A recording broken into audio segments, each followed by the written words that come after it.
A pleasant evening to all, and I'm ready to start. Now, the pages I sent you to, what to expect from a dog. Now, from the very first line, you will notice that you have to start to learn about the dogs, because you can't train it. You cannot train it. A dog will always be a dog. Listen to the first line. A dog is a pack animal, and as such must be expected to exhibit all the qualities inherent in pack animals. Now, what are these qualities? So you see, you have to start to learn, because you must expect the dog to exhibit these qualities. So what are these qualities? So start to learn now. All domestic dogs have complex behaviors. I'm going to write down complex behaviors. I'll show you why as we go along. Complex behaviors. Right. As can be seen in wild dogs and wolves, which still live as pack hunters with complex body language. Complex body language. Body language. That is going to come in important later. Pack animals always have well-developed social systems.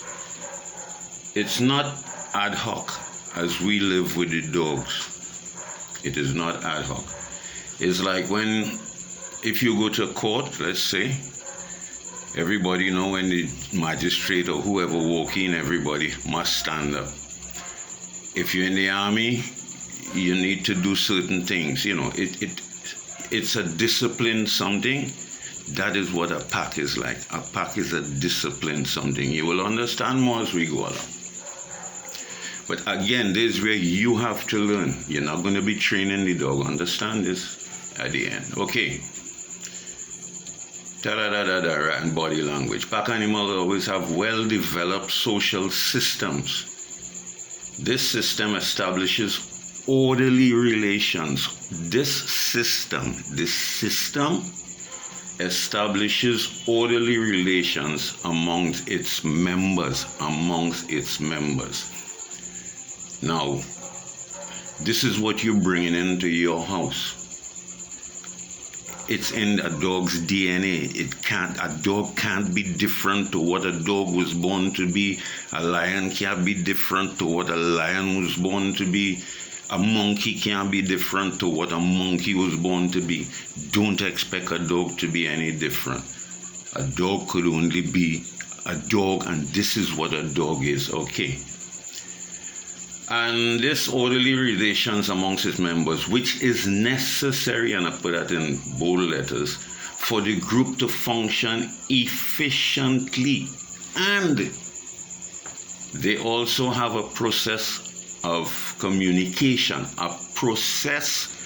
They have a process of communication which helps to promote that order. Serious, you know, this is not no joke. Okay, the most famous among these is the pecking order. Whoa. Pecking order is like a social ladder in which each member of the pack occupies a certain rank or position.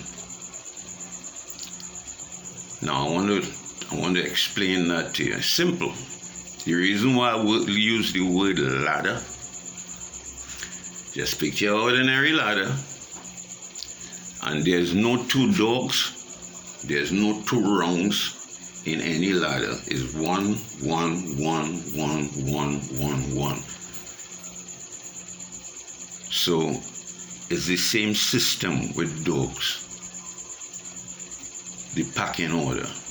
Now that we're bringing into your house, I will show you how the dog does fit that in. The most famous of these is the pecking order. Pecking order is like a social right in which each member of the pack occupies a certain rank or position. There are two separate dominant orders. Within each pack, there's a male order and a female order. Two dominant ones, right? Male and female. The highest ranking members of each order occupy the alpha position. Now, this is what you have to learn to make yourself to the dog.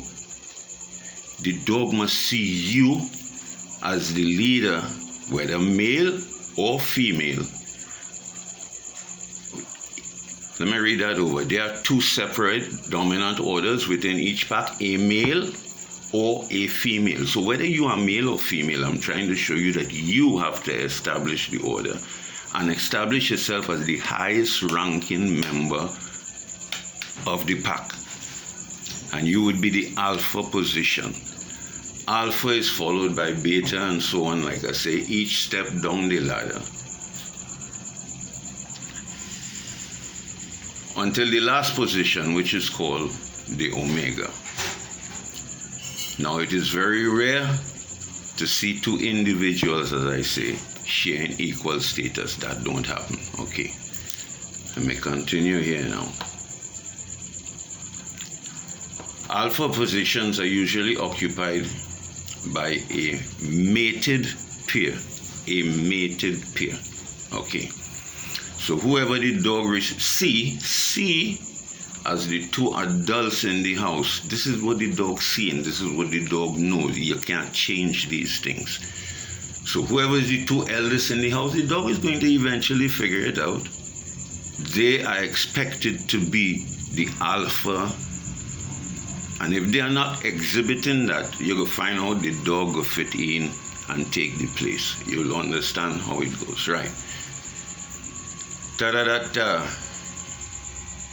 Right, alpha positions are usually occupied by a mated pair. The ultimate dominant individual can be either the male or the female. So it doesn't matter. You'd rather be a man to be the leader in the pack, and you'd rather be a female to be. If you're a single parent, you're a male or a female, you alone could do it.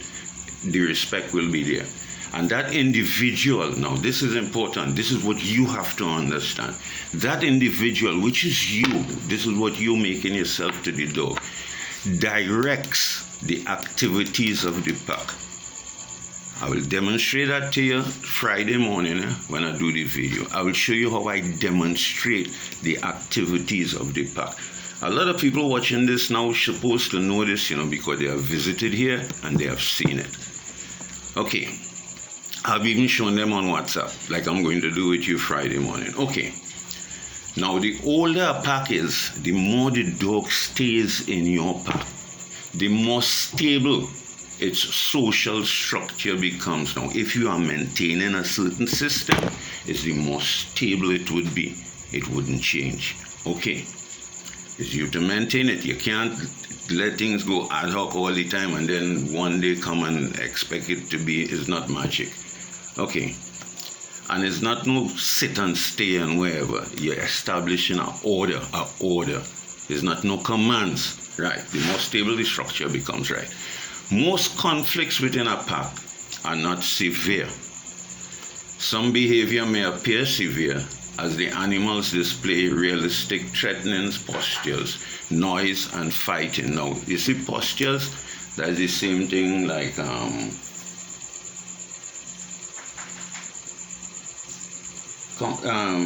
body language, right? Body language, posture, right? Noise and fighting. Occasionally the fighting may escalate, causing serious injury or death. Okay, right. In those rare instances, often several animals in the pack will gang up on one of the dogs. I'll explain all that as we go down, but rare. Okay, an interesting note. Now this I have demonstrated this to plenty of people who visit here. An interesting note, in wolves, the dominant alpha, whether male or female, will usually break up a fight before such serious problems occur. Most of the time this happens, listen good, when the dominant male or female places himself or herself between the two fighting parties. Listen good, but does not participate. I have demonstrated that here. When anybody come here and my dog shows interest in them or whatever, I place myself between them and the dog, and they see I show them. I have shown them over and over how my dog just, that's it. That's dog language. I don't have to command him, hush, behave, thing. This is what I've done it. People see it every day, and I'll do it for you whenever you come. Those who have been here know it. Right. But does not participate. I'm not getting in a fight. I'm not behave. No. All I do is place myself between whatever and my dog, and that's it. Okay. And I don't have to fight myself, right? Okay. Leadership within a pack is a matter of supreme. Leadership within a pack is a matter of supreme importance. The leader, now listen to this good, and I'll show you. Cleve here, I'll call in your name. I'll show you this the whole day the other day with the video went on WhatsApp. The leader of the pack initiates the play or whatever pattern, which direction the pack will travel, when to rest, when is the time to hunt. Respect can't be forced. You have to earn it. That's why I don't deal with commands. Everybody know me, I don't deal with commands. I have the respect of my dogs. Yes, right. It cannot be forced. I will share next reason why it can't be forced. Lord, you have to earn it by controlling your pack and on their terms. So I learned to understand dog, and I controlling dog on dog terms, not on human terms, not on my terms. I can't change the dog from being a dog, but I want it to be with me. So I have to understand these things. It's not hard, but you need to understand it. Right.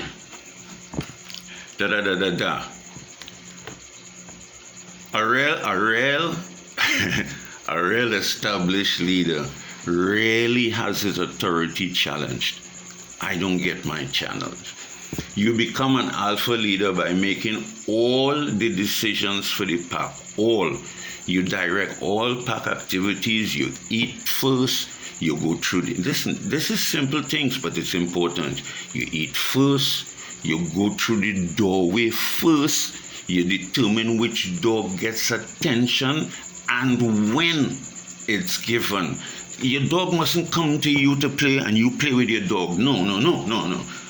If my dog come to me and want to play with me, I run him. But I know he want to play. Then after a few minutes, I will call him and play with him.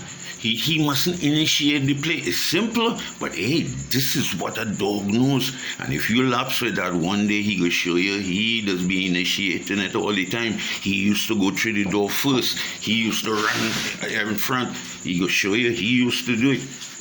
That's how it goes. All right. He used to win the tug of war. People play tug of war with the dog, and then the dog does end up with the thing running all about. No. You used to win everything. So you're accustomed winning. He wouldn't want to play tug of war or fight with you. It's simple. You know, you can't beat him in a fight, but hey, he does respect this, so he don't challenge it, right? It's very stable, right? You sit and sleep in the prime spots. You must always, your dog and you mustn't be on the same level now. Hey, you choose what you want to do with him. You see my dog always between my leg, we're not on the same level. I in the prime spot. He not in the prime spot with me. Yes, sometimes I will have him on my bed, but most of the time he'll be down on the ground and then he just go and sleep under my bed. He just do that on his own. Most of my dogs, they're accustomed sleeping by the side of me. When they realize that's the process, they just go under the bed and sleep. And believe me, every time I turn on my foot, the ground they right there. That's how it is be. It does end up to be that way, right? You win the tug of war, right? You must move a pack member out of the way instead of walking around. Now, most of us, if our dog in the way, we step over it or we walk around or we pass.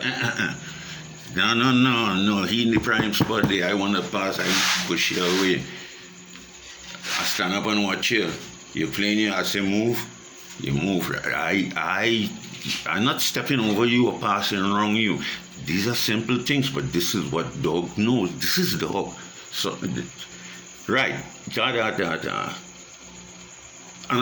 I'm glad I could show you this, and that's why I write it here, right? Instead of walking around, stepping over them, also take the initiative when reacting to intrusions. That, I mentioned that before. You don't always running in front. No, you had to be the one in front. Take the initiative. Simply put, who makes the decision, who makes the first move is the leader of the pack. Understand? You can't sit, stay, come down. If you hear your dog can walk away and leave you, your dog sits right there. So, who leading? Simply put, whoever make the first move. So if your dog free and he could do what he want, he's the leader. Well, you understanding now? Well, still, you always have your dog under control. It's always have your dog under control, especially for the first 6 months. It's never too late to start. I guarantee you see improvement within 3 days if you always put your dog under control. I will show you his control Friday morning, right? Right. Right. Simply put, right. Who makes you feel right? The leader is neither tyrannical or democratic. That explains lower down. But a combination of both. When controlling the pack, basic needs and desires, right? Because dog packs are highly organized. Order, again, is the rule. Dogs within each pack generally interact predictably. And the social structure of the groups is maintained. Much of the behavior, now listen to this, this is important. This is why your dog will eventually one day do what that dog did. This is serious. Most of the behavior in a pack is directed towards the goal of either maintaining one's social status. Understand this. This is what your dog is doing every day of its life. Most of the behavior is directed towards the goal of either maintaining whatever is my position, I am going to maintain it. So if I just make the first move, I am the leader, I am going to maintain it. What I will maintain it. It's the goal. Much of the behavior is directed towards the goal of either maintaining one's social status or possibly raising it. A dog's social status is usually established early in life. A dog's social status is usually established early in life, but circumstances may change this position. These are some of them. Any drastic disturbance such as the loss or introduction of a new member to the pack can trigger a status rearrangement. This is one of the things. And each and every member, again, this coming like what I said earlier, each and every member is constantly, so if it's only the dog you have, he could be the member only constantly while everybody lacks him. Constantly watchful and interested in all social important happenings within the pack. In particular, status quarrels are never a private affair between the two individuals. The whole society thing will participate in the final outcome. In this case, it's only a dog and nobody to stop him, so he will participate in the final outcome. It's unfortunate, but that's the way it is if you send mixed messages with a dog. Now, I will show you the different types of dog as we go along, and I'll explain something to you. This video long enough already, so I might start that right now, but I will do this one first and finish.